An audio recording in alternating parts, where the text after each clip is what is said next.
Lepas tu saya kata, orang yang boleh menangis tiap-tiap hari ni, kerana bila dia rasa diri dia jahat, barulah boleh menangis. Kalau kita rasa diri kita baik, memang tak boleh nangis. Tapi Sayyidina Umar radhiyallahu anhu, di pipi Sayyidina Umar, mata dia ada kesan lekuk ni. Hitam. Bukan kerana kesan pakai spek mata, tuan-tuan.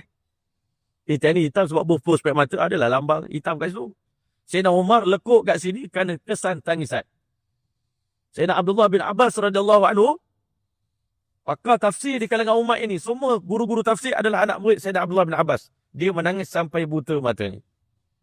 Seorang sahabat dia menangis sampai terlalu banyak menangis. Takut sangat pada Allah, takut sangat pada hari akhirat. Takut bimbang jadi ahli neraka, menangis bimbang.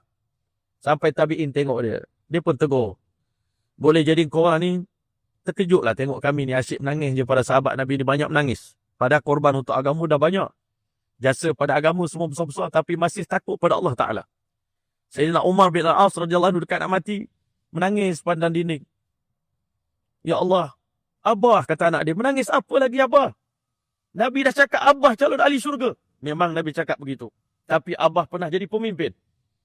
Akhir hidup Abah, Allah uji Abah dengan kepimpinan. Abah jadi gubernur di Mesir. Abah yakin Abah pasti buat dosa. Abah pasti zalimkan orang. Abah pasti ambil hak orang. Hari ini macam mana Abah nak menghadapi kematian? Dia menangis. Sampai anak dia kesian. Cukup-cukup Abah dah nak mati menangis lagi. Ini sahabat Nabi SAW. Dia kata boleh jadi, tuan-tuan semua heran tengok kami sahabat banyak menangis. Nak heran apa dia kata? Matahari dan bulan pun menangis kerana takut ke Allah SWT. Hari ini kita sombong. Tak nak menangis. Payah nak menangis. Payah nak kita nak mengenang kesilapan kita, Masya Allah. Dipaksa-paksa baru menangis. Kena panggil ustaz, baca doa mengalun-alun sikit. Malam munajat, ustaz pun bawa sekali ayat-ayat syahadu, baru boleh menangis. Kalau tidak payah. Sebab apa? Kita dihasut oleh syaitan. Kamu dah baik dah tu. Ahli syurga dah tu.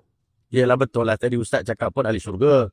Tapi ahli syurga pun ada 3 level, tuan-tuan. Kita ni duduk level nombor 3. Kena menangis lah, dosa banyak. Menangislah, banyaknya silap salah, banyaknya kekurangan diri. Menangislah.